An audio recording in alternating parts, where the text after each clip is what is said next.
Saw Jeff Gordon get a little close to the wall in turn 2. Juan Pablo Montoya. Trouble already down in turn 2. Sam Hornish has turned around. The 18 of Kyle Busch is going around. Hornish still in the middle of the racetrack. Look out. That was close. Todd Bodine also in it. Here we go. Looks like Kyle's one sideways. Yeah, looked like Kyle got sideways and into Hornish. There's 0-0 into Elliott Sadler's 19. Yeah, and then you see Reed, and that's where he gets all his damage. He kind of KOs the wall, and then Elliott Sadler. Looks like Bobby Labonte got into it.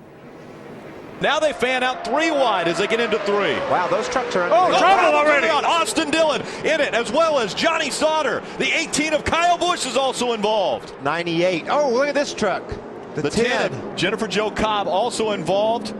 A big accident getting into turn number 3. You can see the 51 truck. The 55 gets a run on Austin Dillon. Austin starts to kind of come over a little bit to block him. They touch, and then Austin starts wiggling, and then he catches Johnny Sauter up against the wall. Kyle Busch comes along. The 15 of Ted Musgrave with nowhere to go.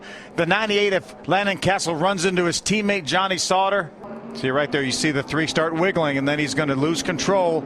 His left front tire was locked up. Series champion. Look at Kyle Busch all up in the middle of it. Does a great job of surviving it. It's like our points leader, Jeff Gordon. He'll get those 5 Trouble already off turn 4. J.J. Yaley. David Reagan. More cars to follow. Chain reaction. Ricky Rudd. Casey Mears. Oh, Rudd up on top of Reagan's car. What was that about? Last time I remember I start by points here. Iceberg, dead ahead. Come on around. Watch the 18 and the 6 side by side left of your screen.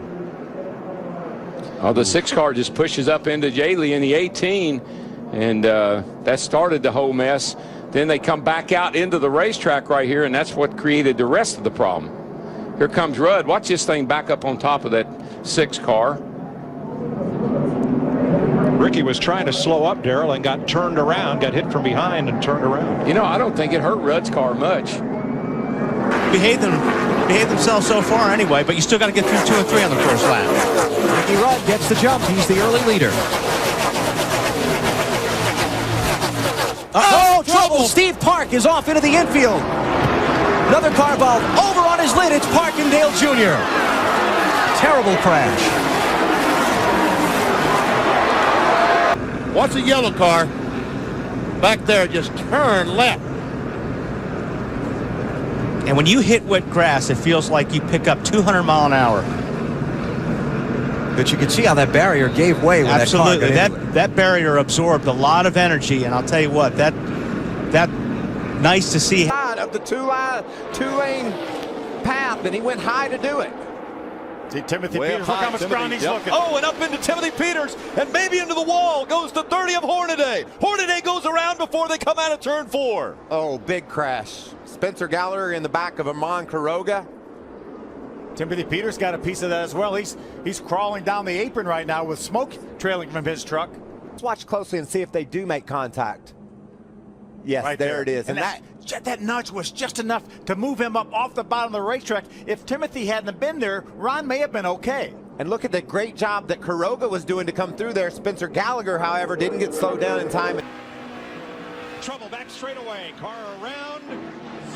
That was Bobby Labonte's 2nd week in a row. A lot of cars around. That's a huge 24, wreck. Matt Kenseth in the 17. Remember, this They're is what still happened to wrecking. Bobby Labonte early in the race at Las Vegas. They're still wrecking back there. Kurt Busch, our points leader in the 97 car.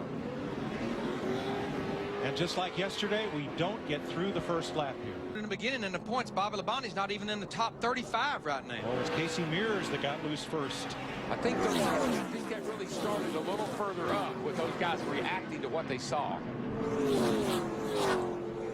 For Bobby Labonte, though, who has won here 6 times, and that Joe Gibbs number 18, it is a 2nd straight week of frustration. Scott Riggs may have got in the back of He got into the back of Casey Kane and turned him right there, and here they go. But again, I believe Casey may have lifted because of what happened in front of him. Jeff Gordon doesn't make really hard contact, although he does make contact. A number of cars getting high out of the groove. They slid back. Look at this, 3 wide, coming up into turn 3. And look what happens. We have contact in turn 3 as well. The 11 of Brian Scott, the 7 of Danica Patrick. The 82 is also involved in that. That is Reed Sorensen. A logjam with 4 cars there. There you go. No pressure. Go get that 89 there. There you go. Oh, yeah. Oh, God. Look at that. Keep coming there. Hold the brake. Just hold the brake. You'll be okay here. I believe that was Reed Sorensen, wasn't it? Hold And the brake 82 looked like there. he Get got straight in back too up hot there. and got into Keep the back coming of there. Brian Scott. Yeah, he hit Brian Scott and turned him right. Man, that was a bad angle there. That just caused everybody to have to check up. There's just nowhere to go. Trouble already. Cars in the wall. Danica Patrick, David Ruderman, and more down in the grass. And Kyle Busch. And just made a kind of an erratic move, and the car just jumped out from under. Well, very similar to what happened to Kyle Busch on the first lap of practice yesterday morning, although he was able to just maybe hit the side more than the front. But the car just got loose as she tried to turn down in the corner. Still lined up outside. 3 wide middle. Still 3 middle. Followed by Carl Edwards. Kevin Harvick is in third. Oh, we've got a crash coming down now to turn number 4. The 41 car of Chrissy Wallace, making her Nationwide Series debut, has hit the wall hard. 2 other cars had to go down pit road. There's another car spinning as a result, Brad Teague. Yeah, he went sliding down through the infield grass. Chrissy Wallace looks like she has the most damage. It looks like Chrissy gets loose, real loose right there, and just overcorrects, gets into the outside wall. Yeah, she had a car right on her bumper. Looked like Paul Menard, who was right on her bumper. That'll really free you up. And in her defense, she hasn't had a lot of time this week. They had some problems getting the car through inspection, and then she didn't get a lot of time either.